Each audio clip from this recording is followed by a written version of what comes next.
Result ખૂબ જ સારું આવ્યું છે. મારે 98.38 PR છે અને 93.66% છે. સ્કૂલની મહેનત અને મારું થોડીક મહેનત અને શિક્ષકોના સપોર્ટથી ખૂબ જ સારું અને અદ્ભુત રિઝલ્ટ આવેલું છે. અઘરું લાગતું હતું, એમાં સ્ટાન્ડર્ડ મેથ્સ હતું મારે, અને સરની મહેનતના કારણે 90 માર્ક્સ આવેલા છે મારા મેથ્સમાં, અને ઇંગ્લિશમાં પણ ખૂબ સારા માર્ક્સ છે. સવારે 5 વાગે ઉઠતી હતી અને વારાફરતી વાળા દરરોજ રાખ્યા હતા અને એ પ્રમાણે જ મહેનત કરતી હતી, અને જે ટાઈમે જે સબ્જેક્ટ કરવાનો એ ટાઈમે એ જ કરવાનું.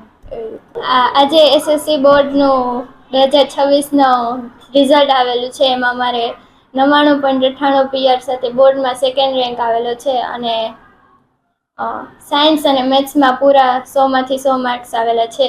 વર્ષ દરમિયાન અમે સ્કૂલમાં પૂરતી મહેનત કરાવતી અને દરેક શિક્ષક પ્રત્યેથી પૂરો સહકાર અને સાથ મળતો હતો. ઘરે જઈને હું અહીંયા સ્કૂલના સમયસર, પછી સવારે ટ્યુશન, અને એવી રીતે હું રિવિઝન કરતી હતી. આ સફળતાનો શ્રેય હું મારા માતા પિતા તથા શિક્ષકોને આપું છું.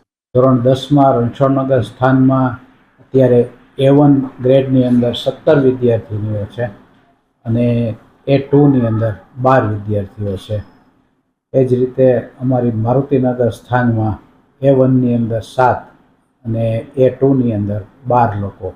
વિદ્યાર્થીઓને ડે ટુ ડે વર્ક માટે થઈને પ્રોત્સાહન આપતા સમયાંતરે વ્યવસ્થિત પરીક્ષાઓ લેવાતી, અને છેલ્લે જાન્યુઆરી મહિનાથી રાઉન્ડ ચાલુ કર્યા હતા. જે રીતે બોર્ડની પરીક્ષા લેવાતી હોય એવી જ રીતે 4 થી 5 રાઉન્ડમાં પરીક્ષાઓ લીધી હતી, અને એના કારણે વિદ્યાર્થીઓનો ઉત્સાહ વધ્યો અને સારા રિઝલ્ટમાં પરિણમ્યો.